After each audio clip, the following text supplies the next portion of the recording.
share and subscribe to Vishwasam.in. ఒక మేనిఫెస్టోను ఒక బైబిల్గా ఇది 2019 మన మేనిఫెస్టో.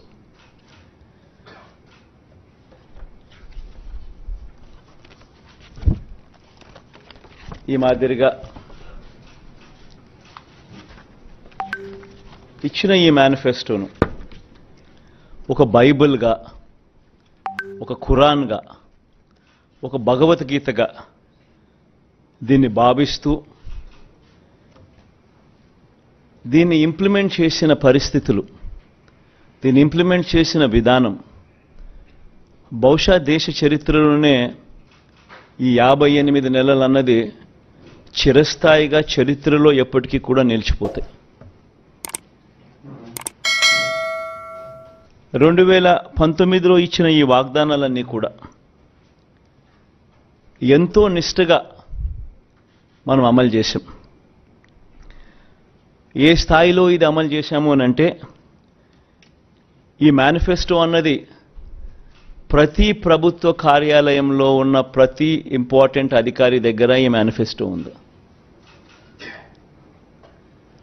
ఏ స్థాయిలో ఇది అమలు చేశాము అని అంటే, ఈ మేనిఫెస్టో అన్నది రాష్ట్రంలో ఉన్న ప్రతి ఇంట్లో కూడా ఉంది. అంటే అన్నిసార్లు ఈ మేనిఫెస్టో వాళ్ళ ఇళ్ళకు పంపించాం.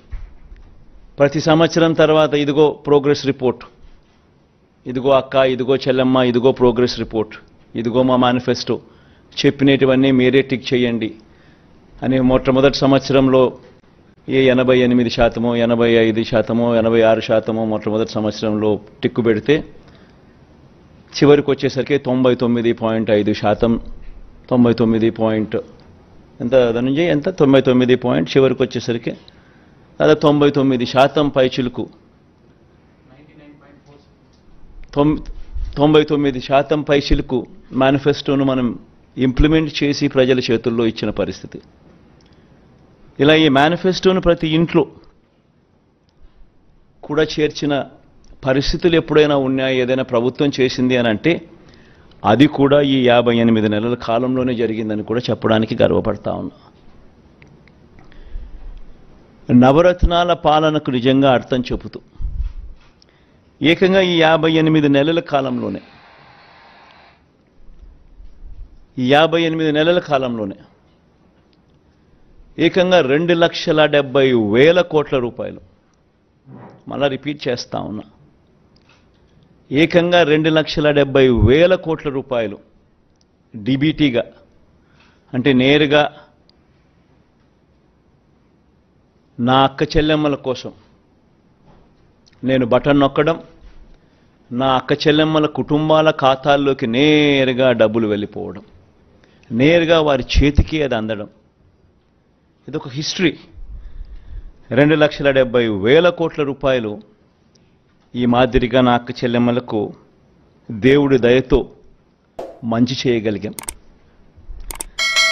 పేదల ఆత్మగౌరవాన్ని, అవ్వాతాతల ఆత్మాభిమానాన్ని ఎరిగిన వాడిగా వాళ్ళ ఇంటికి ఈ పథకాలన్నీ డోర్ డెలివరీ చేసిన పరిస్థితులు కూడా ఈ 58 నెలల కాలంలోనే.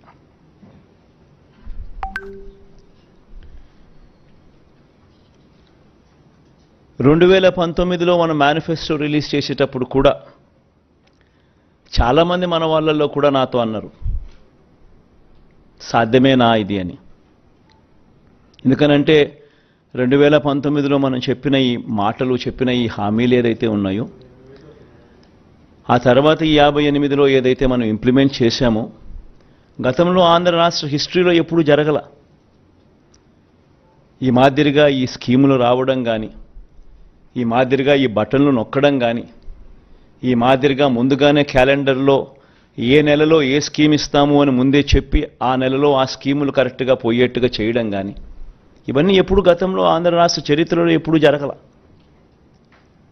అవన్నీ కూడా ఈ 58 నెలల కాలంలోనే జరిగాయి. 2014లో నాకు బాగా గుర్తుంది, చంద్రబాబు నాయుడు గారు విపరీతమైన మోసపూరిత హామీలు ఇస్తూ ఉన్నారు. ఆయన ఇస్తూ ఉన్నాడు, మనం కూడా ఇవ్వకపోతే ఎలా, మన సంగతిని మనం చూసుకుందాం, ఫస్ట్ అయితే హామీలు ఇచ్చేద్దాం అని కూడా నా శ్రేయోభిలాషులే, నా మంచి కోసమే కూడా సలహాలు కూడా ఇచ్చారు. కానీ ఆ రోజు నేను చేయలా. ఆ రోజు కూడా నేను చేయగలిగినటివి మాత్రమే చెప్పా. చంద్రబాబు నాయుడుతో నేను పోటీ పడలేకపోయా. ఈరోజు నేను గర్వపడతా ఉన్నా. నాకు అధికారం 2014లో రాలేకపోయినప్పటికీ కూడా చరిత్రలో చరిత్రహీనుడిగా మిగిలిపోకుండా చేయగలిగినటివి మాత్రమే చెప్పి అవి మాత్రమే చెప్పి చేసి చూపించి మళ్ళీ ప్రజల దగ్గరికి ఈరోజు చరిత్రలో ఒక హీరోగా ఈరోజు ప్రజల దగ్గరికి వెళ్తున్నాం. తేడా ఆ ప్రభుత్వానికి ఈ ప్రభుత్వానికి మధ్య తేడా గమనించండి. Like, share and subscribe to Vishwasam.in.